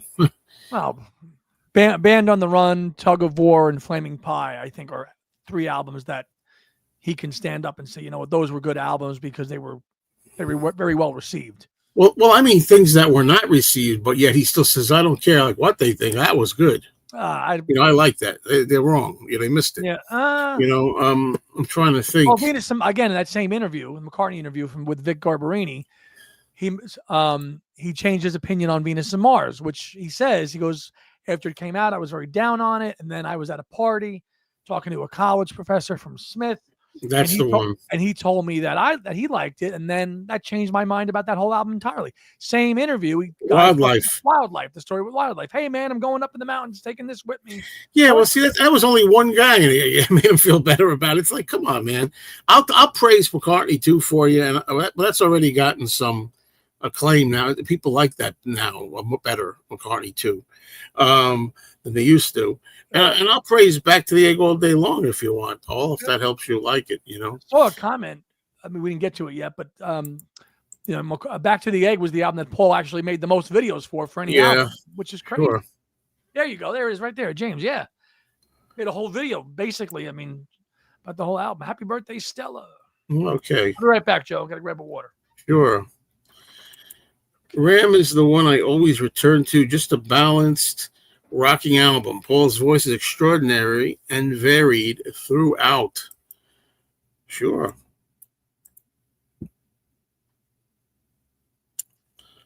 Do you think there's a version of Carnival of Light, or is it just a myth? The Carnival of Light, I believe, exists. It's just that I don't believe anybody really that has heard it except for a few people. Mark Lewison was one, and I think 1 or 2 others. 20 years since I became a solo Macca fan when I got Chaos and Wingspan at Best Buy. 20 years since then. Don't know if you guys know UK comedian Alan Partridge. He says Wings were the band the Beatles could have been. Well, that's a comic statement, of course. What makes the song Cold Turkey good is Eric Clapton's guitar work and Ringo drum work as whoever was the bass player. Well, that's an example. I think Cold Turkey, I love the fact that it's not the Beatles. I don't think the Beatles could have did as great a job on it. That's right. I said it. You know, got to be honest, you know. I think Wingspan is the best McCartney compilation from 70 to 84. I've always hated the Run Out group, Sgt. Pepper. Always hated it. Yeah. And mainly because I grew up without it. Yeah. Scared the crap out of me when I heard it on CD for the first time. Yeah. I mean, it's fascinating to think they had that. I didn't know, you didn't know for a long time because you had just the regular American album, what I had, and but I don't need it. I think George was the most reluctant Beatle also. Yeah, John looked back pretty fondly a lot of times, People say he's harsh with the Beatles. Of course, he could say, Beatles are done, finished, whatever, but they all had their period where they were against it for a while. Even McCartney, he was against it for a while. He used to have that line. He would answer in a Muhammad Ali joking voice. Remember that? Oh, yeah. How's it go, Andy? Do you remember it or you don't? Yeah. Beatles split in 69, and since they've been doing fine. And if that question doesn't cease, ain't nobody getting no peace. And if you ask it just once more, I think I'm gonna smash your jaw. There you go. Okay, people. Paul. Look at now Paul's playing 3/4 of his show as Beatles. Things change. Ringo also. Forget it. In early 80s, you couldn't get him to talk about the Beatles. He would say, "All right, enough with this." He would say, "We're here to talk about a movie we made, Caveman." I go to do an interview, and like 20 years ago, it gets like a page and a half, and the new movie gets like a line. That's it. And I'm like, now he seems happy. He's fond. He's mellowed out about it, I think. Yes. Bob Dylan's recent concert. What is that? He played a jacket with his hood up. I saw that. Yeah. People couldn't even see him, and enough. Sorry, I like Bob, and I still say enough. I do too. Bob's gonna do whatever Bob wants to do. Yeah, well, that's the thing that people always say, though. That makes me think of something else. I'm not saying you're saying this, but people reminds me of people saying like, he's Paul freaking McCartney. He can do whatever he wants, and I'm saying absolutely, they can do whatever they want. I, as the listener or the fan or whatever, can give my feelings on what they're doing. That's how I feel. If you had to do a karaoke Beatles song in a full club or bar, what would it be? I did one once, but I didn't do it in a bar. I did it. I was at a party or something once. I did Ballad of John and Yoko. Oh. But I was doing it with kind of Lennon's voice too. Can you think of one you would do, Andy? No. I could see you doing Honey Pie. Maybe. I was in Chicago. Okay. I wonder if Macca has kept all his stage wear over the years. I don't know. Maybe. The New York Giants, but Joe is not a football guy. No way. But I know everybody loves it. I'm alone with that. And the small thing. It's background noise these days. It's just on. It's not rabid as I used to be because they are terrible. George's Rejected Somewhere in England was far better than the released version. Hopefully they will reissue it someday. I actually don't hate Somewhere in England. I mean, it's not one of his best, but it's not as abominable either. I'm okay with it. And the thing is, those are songs that, believe it or not, you have those little areas of solo Beatles, maybe that you missed a crack here or there. I don't really know Sat Singing well, and the other one, Flying Hour. I don't really know those songs very well, so I gotta learn them.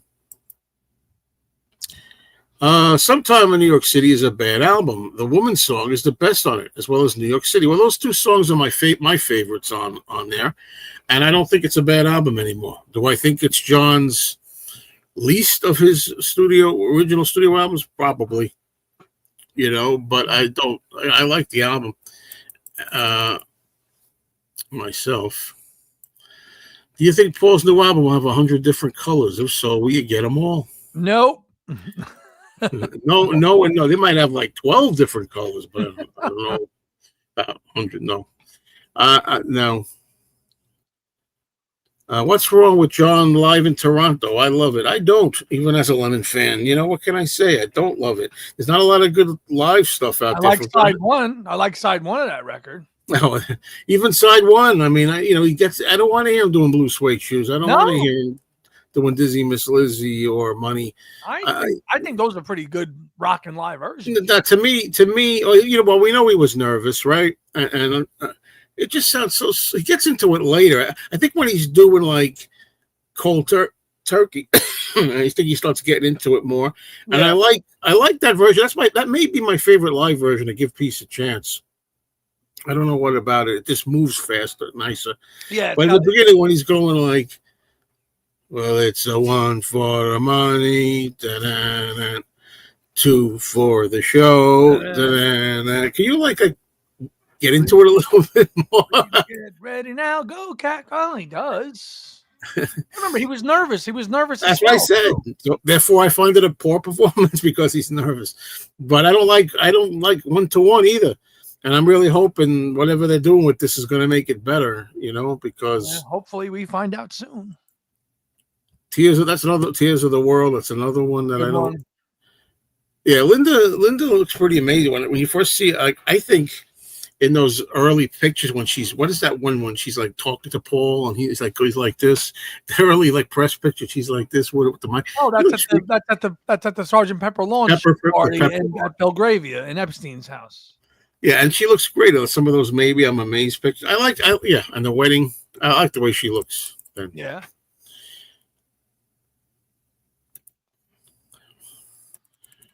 Okay. Hello, Uncle Paul. Late to the stream. Hello. Did you discuss Target will have a green vinyl? No, we didn't. No, we didn't. But that's a late edition that we heard. They're going to have there's going to be a green vinyl of just the single LP. I'll skip on that one too. Yeah. The end loop to Sgt. Pepper scared me too. Yeah, it's creepy. It's very creepy. It scared me too. And yeah, the end of Helter Skelter. When I was a kid, a lot of things scared me about the Beatles. The end of Strawberry Fields used to creep me out when it goes away and it comes back and it sounds like I picture little insects crawling around me in my bed, like.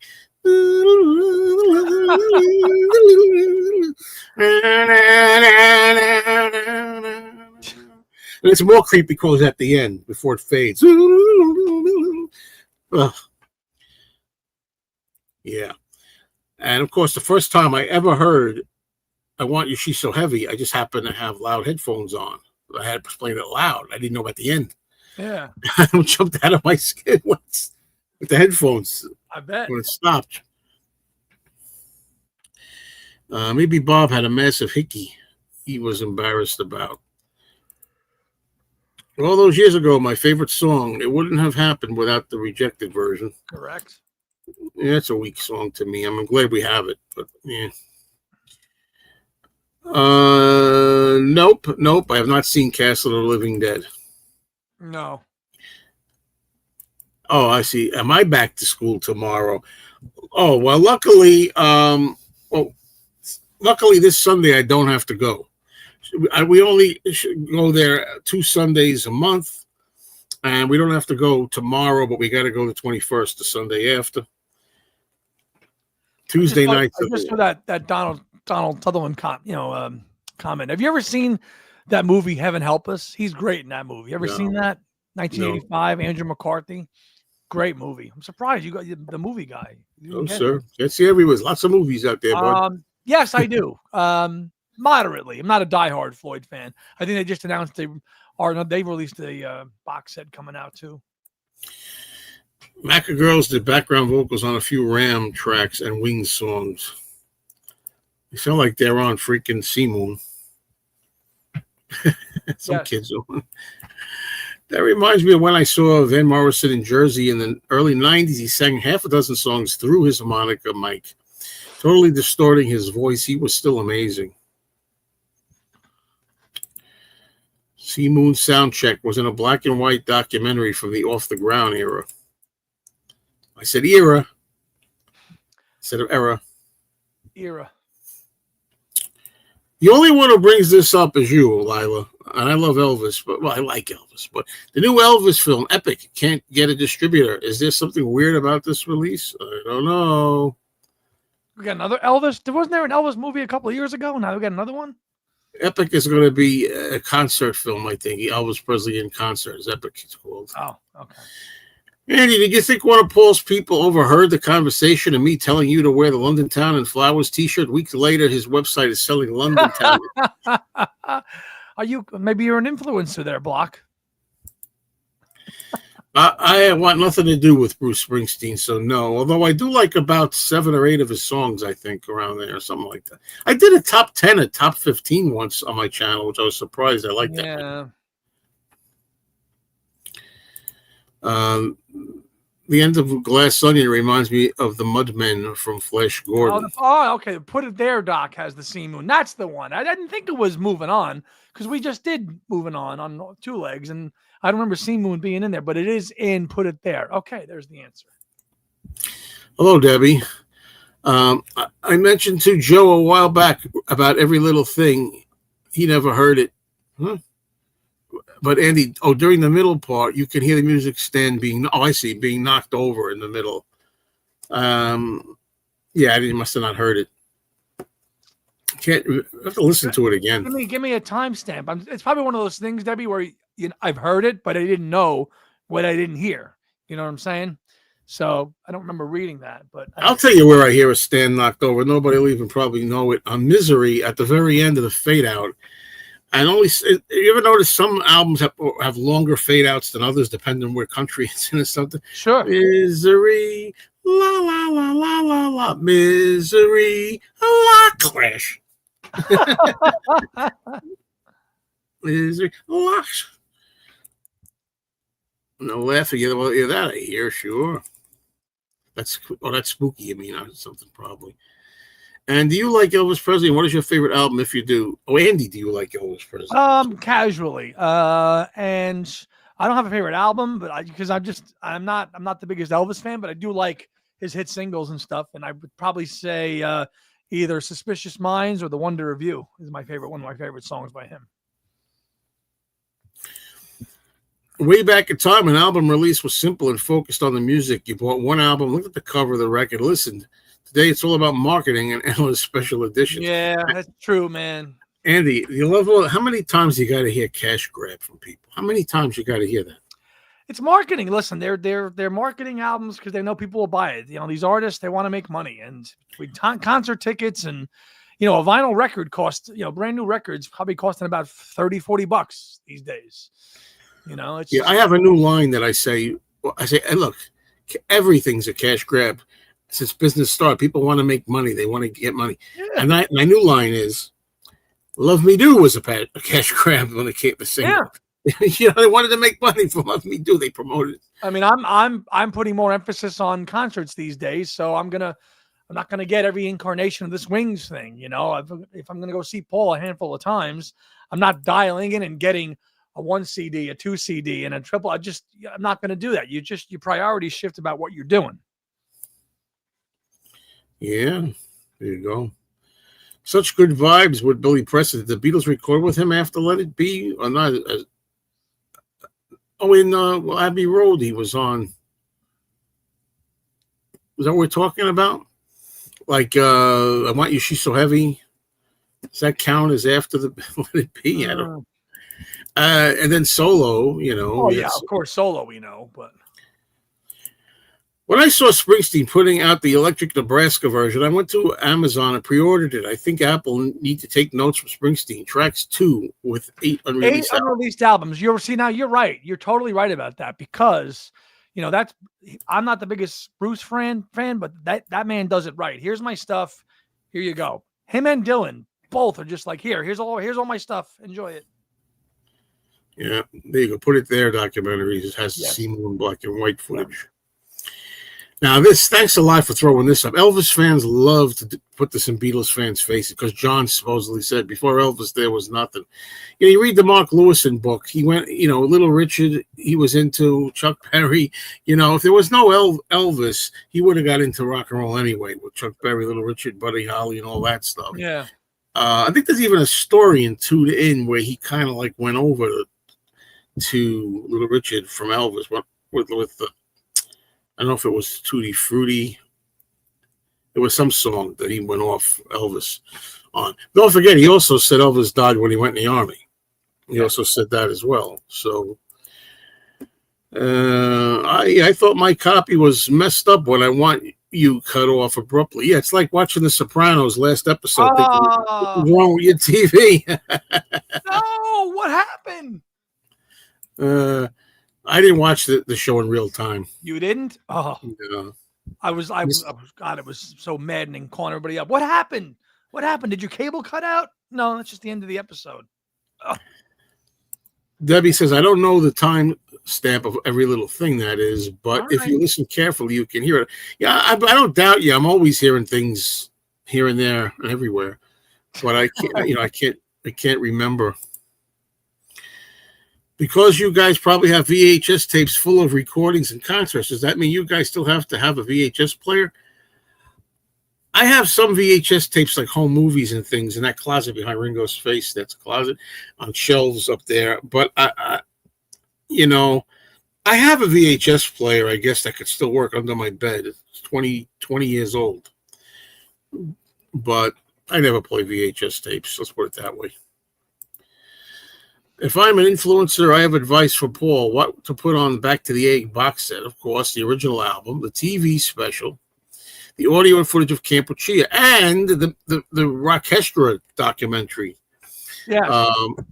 Whatever it's called, the Rockestra. Rockestra, yeah. Yeah, that's a great little documentary. I do love that yellow Back to the Egg T-shirt. I mean, are you going to get any of those shirts, Joe, or no? I saw a Wings Wildlife thing.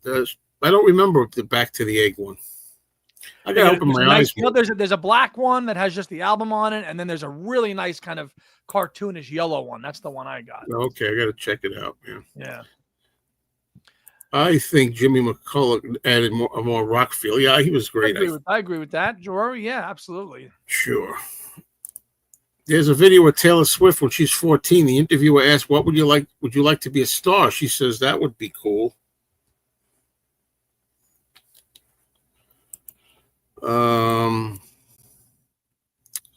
Everything is a cash grab. I want 5 movies, so that was a cash grab.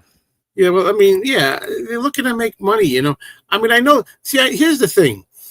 I do notice a distinction. Although I don't never use the term cash grab, you might note, some of you, I did use it with regard to anthology, making you buy all 3 to get the 4. Yeah. And in that regard, I say they're looking to take advantage of you, and they're looking to make more profits. They want you to buy all of them other than the 1, the only way they get the 4th. And in that way, that's the first time I'm really saying cash grab applies to me. It does. Yeah. Do you have to? That old thing we say all the time. Yeah, nobody's forcing you to buy anything. Of course not. But we want the new disc.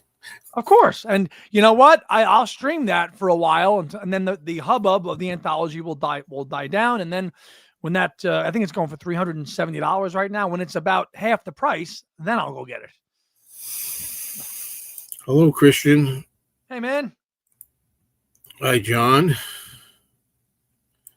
Okay, Head in Hands. Have you guys seen the Pawn Stars video where the girl naively tries to sell a right-handed strung bass guitar signed by Paul and gets totally shut down? I didn't see that one, but I saw a lot of those. Yeah. Yeah. I miss the old man. Sorry, Elvis Presley is the leader. Well, as I say, I'm an Elvis fan. I am. My friend, God rest his soul, who died, Mike, he was into Elvis like I was into the Beatles. He died at 47. Had he been alive today, we would be making some amazing live streams and videos. Let me tell you, we went shopping in the village. He'd go get Elvis rarities. I get Beatles rarities. I used to make fun of him. I used to say Elvis is for old ladies, man. Where would you guys go, Joe? What stores? Oh, It's Only Rock and Roll was one. Revolver Records. Revolver Records, sure. Bleecker Bob's. Bleecker Bob's, yep. there was some that even they were like didn't have. I don't even think they had names. They were like you'd walk, and then there'd be like a you go downstairs, and then underneath, and just I got a picture of him standing next to a sign. It just says records, like records here. Yeah. For an arrow, but I'll get. Tom's got to come. Yeah, I agree. I agree with my partner there.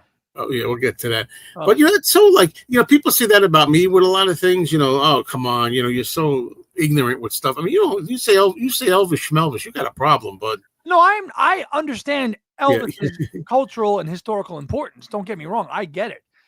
Without him, listen, he's the one that got everybody. I'm just not into it. The thing I'm trying to say about when I do try to put him like.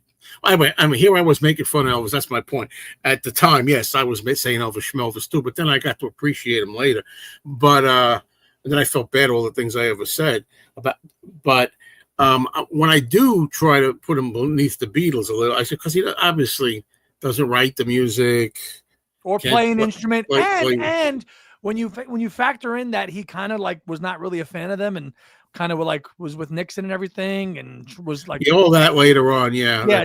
That's why I sour on Elvis, because it was all kind of BS with him and the Beatles. And he really felt threatened by them. And he actually kind of had probably was in Nixon's ear about trying to get John deported. And that. Yeah. There's all that. That is why I'm not an Elvis fan. Yeah. There's all that. Yeah. I agree with that. Yeah. Let's see. We'll back up. Hold on. The Johnny Cash film was a cash grab. This has been an unprecedented fourth quarter releases for me this year. Bowie, Lennon, Springsteen, Beatles, Neil Young.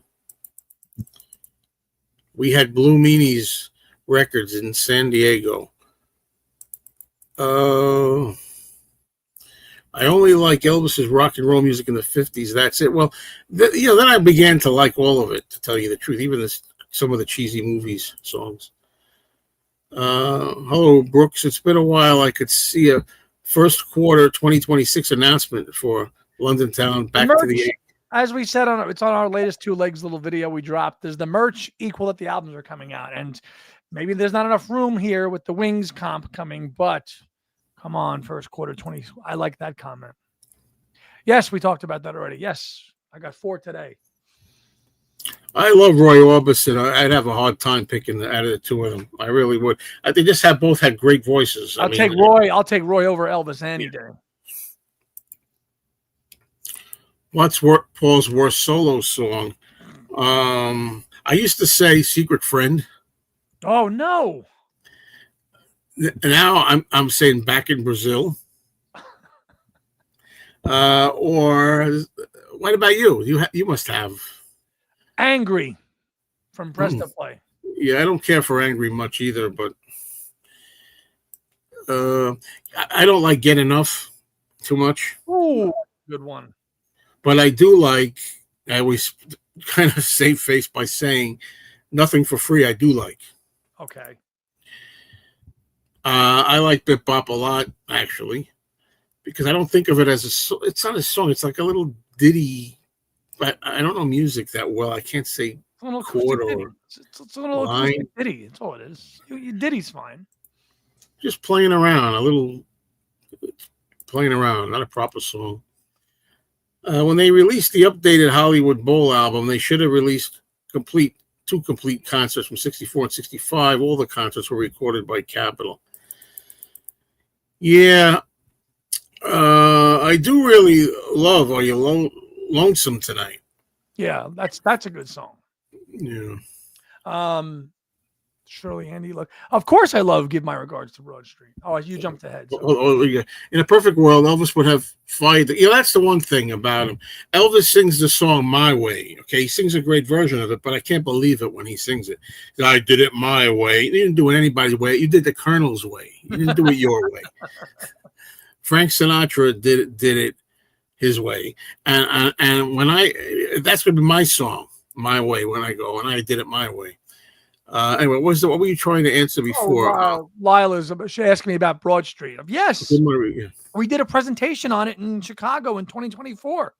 Celebrating the 40th anniversary release of it. Check it out. And I'll say it again. I want to give my regard to Broad Street Deluxe. I want a new version of the movie cleaned up, high def, whatever, and whatever tracks they things and bonuses they got. I'd like to get that.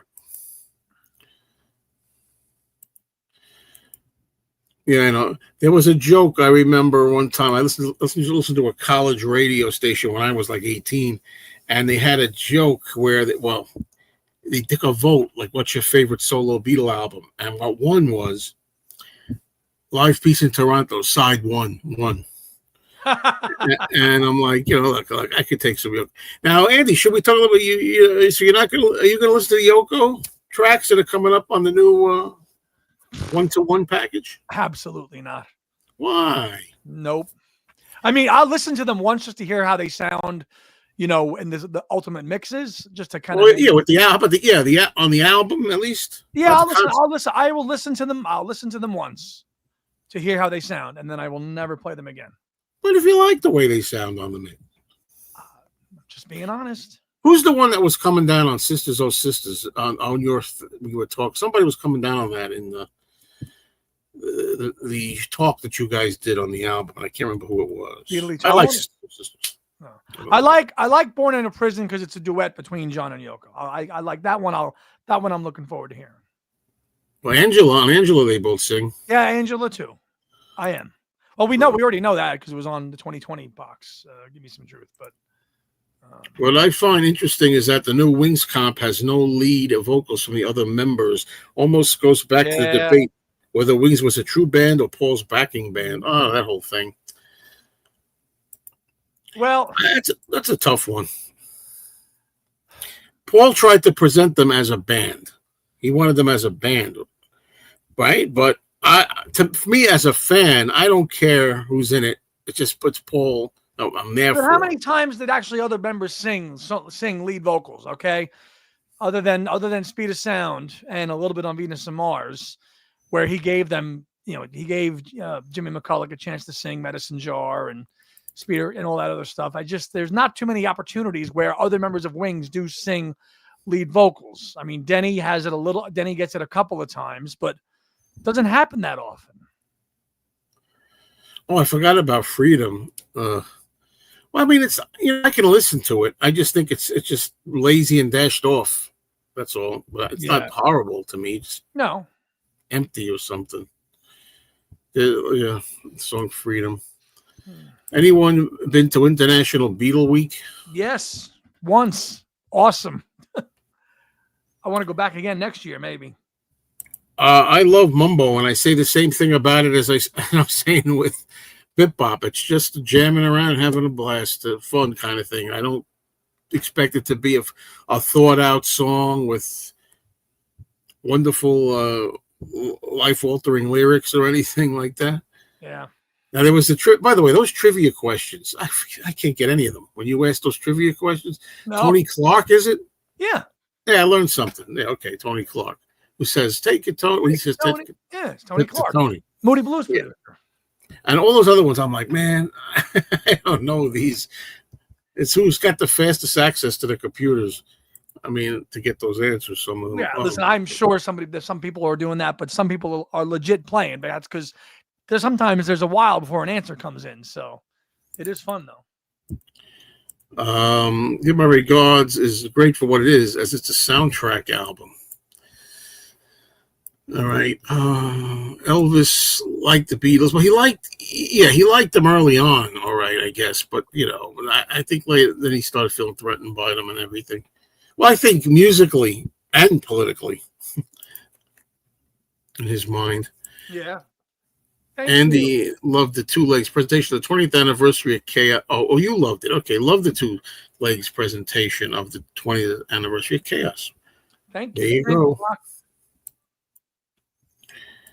Elvis has a great catalog of music, but the Beatles, I feel, were on a much more highly intellectual level, which expanded music into a much more respected art form. Yeah, but you know what's funny? It's tragic, whatever word you want to use, very telling. When the Beatles met Elvis, they weren't that impressed. Really? No. I mean, just the fact that, oh, there he is. It's him. It's him in the flesh. It's Elvis. But as far as like what he was doing at the time, I think the magic wore off artistically for him. Yeah. You like Bond movies, James Bond? Not really. I'm more of a music guy than a movie guy. I know you guys are movie guys, but I'm a music guy. It's like me not liking football. Right. I seem to recall that McCartney had Elvis in mind to record Name and Address, which, yeah, that's true, right? Which appeared on London Town. That's what I heard. Yes. I'm surprised you haven't put anthology merch in the store. Such beautiful artwork. Beautiful night. Beautiful night. Lordy, lordy. Good time. Charlie got the blues. And there's a Honky Tonk Angel on my favorite Elvis. How come both of those can't think of right now? Well, oh, yeah, Freedom was bad. Paul was jumping on a bandwagon. Yeah, I got it. That's what it feels like. But, hey, his intentions were good. I think he was legitimate about it. He had real feelings about it, but it was a good opportunity, too, at the right time. He was in New York, and he was on the plane, and he wanted to write something and help. In the moment for what it was, I accepted. Tacking it onto Driving Rain, I didn't really agree with. But for the concert for New York City, leaving it alone there would have been great. Tacking it onto the album, no good. It worked at the concert. Yes. Which Beatle would you say you would have had a crush on if you were a screamer back in the 60s? Oh, come on. I can't answer that. The most feminine one of the effeminate one of them all. I don't know. David Cassidy.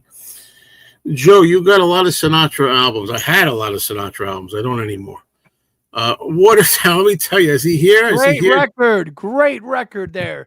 PK. I got a story for you. George, Music for All Four Seasons. I'm going to say, George, was this pre-COVID? He sent me Watertown and a Four Seasons album, and he wanted me to listen to them. I think he even was nice enough to give me some gifts with it. I've never played Watertown yet. Oh. It's been like 5 years or more or something. That's a great record. And I did play the Four Seasons, and I liked it. So that's good. I'm glad I discovered. Which album? So the Gazette, the Village. Genuine Imitation Life Gazette. Yeah. That's and I love that song. Too. Somebody's Garden was the standout. Mrs. Stately's Garden. Yeah. And now I keep saying, I'll make it short as I can. I have a series. I've been doing this for 13 years, this channel. I have a series called First Time Spins, where I listen to 3 or 4 albums every episode. In 13 years, I made maybe 18 episodes. I got like 2,700 videos. It shows you how little I do my First Time Spins videos. But that was one that was going to feature in there, Watertown. Whenever I do one, and last thing about it is, there's no reason why, if I really get motivated as a retiree, that I can't make one every Sunday. Every Sunday I present a video, because I got Monday to Saturday to play 3 or 4 records. That's not a lot of records. I could make a video every Sunday. So let's see if I do better with that. And Watertown will be the first. Yoko has some beautiful lyrics and melodies, and I so agree. She gets a bad rap because of the screaming avant-garde songs, I agree, and because some people unfairly blame her for the breakup, I agree, and because they took John away from them, they wanted their Beatle John, I agree, and because I think she was Asian, I agree. At the time, I agree. And she was a strong woman, and she was a little unusual. It was unusual. All that stuff together, they got what I like to call Yoko derangement syndrome. Freedom wasn't that bad. Come On People, I defend Come On People. I like that song a lot. It's a bit Coldplay. Don't you mean Coldplay's a bit Come On People? Yeah. There you go. Wildlife is a great song by Paul McCartney. I agree. I really like it. It was a little long, but I like it. Yeah, you got the Samantha, Walking on Thin Ice. Yeah, I like those. Mrs. Lennon. I like Mrs. Lennon. I like that. Mrs. Lennon. Mrs. Lennon. I have Watertown and I love it. I love it. Okay. Watertown is underrated. All I hear is praise for it. Yes, rightly so. So I don't know how it's underrated, but unless you mean overlooked, maybe. Amazing album. I really got to get into that. Now, Gaudio, you know, is the same guy that did the Four Seasons. Right. Yeah, I even made a video on it, Gaudio. Yeah. Really like Yoko and Daytime Revolution. Yeah, somebody, that was great. What was that the movie I saw? It's either Daytime Revolution or the One-to-One. And I mentioned it in my review. And there was these two women, a mother and daughter, that had a completely new appreciation for Yoko after seeing the movie. They thought they were all wrong about her. I'm one of the few people who prefers side 2 of Life Peace in Toronto to side 1. Well, I'm glad somebody does, but I still get into the rock of Don't Worry, Kyoko. I get into the rock of it. You know, if not what she's doing so much, isn't it? Oh, here you go. This is a good track too. Yeah. Oh, I love that song. God, I love that's one of my favorite Yoko songs. Listen to Snow is Falling. That's another beautiful track too. I play it every Christmas. Would love to watch Joe listening to The Wall by Pink Floyd. Well, I did. I mean, when it was, don't forget, I was perfect for age for that. I was 17 when that came out. That's my favorite Floyd album is The Wall. But you know, then again, the one that I remember, which is not the biggest hit on there, is Young Lust. I think it's called. Oh, that's a great track. You know, I love that song. That was a big. And I love "Comfortably Numb" is my favorite Pink Floyd song. You know, I love that song. And another brick in the wall. I'm a little Run Like Hell. Run Like Hell is a great Like song. Hell. Zach turned 50. Zach Starkey turned 59 or 60. I saw 60 earlier today online. Yeah, we always talk about this. It never fails to come up. Yes, the Yoko got in the way of that. She shouldn't have done that. Yeah, everybody does a comedy bit of that. My whole feeling on that, though, is what I say is, first of all, he shut her mic off after that, because after that they did another song and the mic was off. They do Johnny Be Good after that, and she's going like that, and there's no noise. Johnny Be Good. It's just funny. But the thing is, it is funny to see Chuck Berry's eyes, like, you know, pop up and everything. But the thing I say is, and I don't know, some people have agreed with me with this. Chuck and John weren't very good either. It wasn't very good. It wasn't rehearsed. It wasn't good. But It was the moment. It was the moment of two icons together, meeting and performing. So that was a kind of like special. Yeah, Wizard of Oz was synced with Dark Side of the Moon. What was the title of that Four Seasons album? With, you gotta tell me that one. That one I don't know. Miss Day, I don't know. I meant Miss Daisy. Oh yeah. I don't know. I think I have a Capitol. I think I have that right here. I have the Reprise collection. I think I have the Capitol. I have like so many stuff I'll never listen to in the remaining years of my life. Well, it's almost 2 hours. How you doing, Andy? I'm good. I can wrap up if you wanna. Well, you said, but it's two things. I'm good. You could stay, or you can wrap up. Either one. All right. Well, stay a little bit. I'm gonna sign off in a few minutes, but yeah, because I mean, I have to leave here by in 45 minutes at the latest anyway. But yeah, okay. What's on everybody's minds that's left here? Favorite Sinatra album? I don't know them well enough to give you a favorite album. I mean, I could name a few that I have, but for young lovers, swinging for young lovers only. How's that? Yeah, that's a popular one that I've heard about. I mean, I know the cover, but oh God, with this. If it was anybody else, nobody would think anything of it. You know what I mean? If Maureen went over and had George's Biscuit, nobody'd say anything. That's the kind of thing that gets me. It goes on politically, too. It's like it doesn't matter. So anyway, are we good today? You can Oh, always, yeah. what? No, go on. You can always tell when there's a lull. You know what I mean? The lull is Well, here. a lull is here, so I'm going to make my exit. All right, so we're gonna both go now. Okay, everybody. Thanks everybody for being here. We'll do it next time. Thank you, Andy, for being here as well. Today is Sunday. Monday, I'm going to be doing the movie show, hopefully. So go over to Mr. Mayo and subscribe, please, and we'll do our movie show. So anyway, that's it. Thanks, folks. Next time. See ya.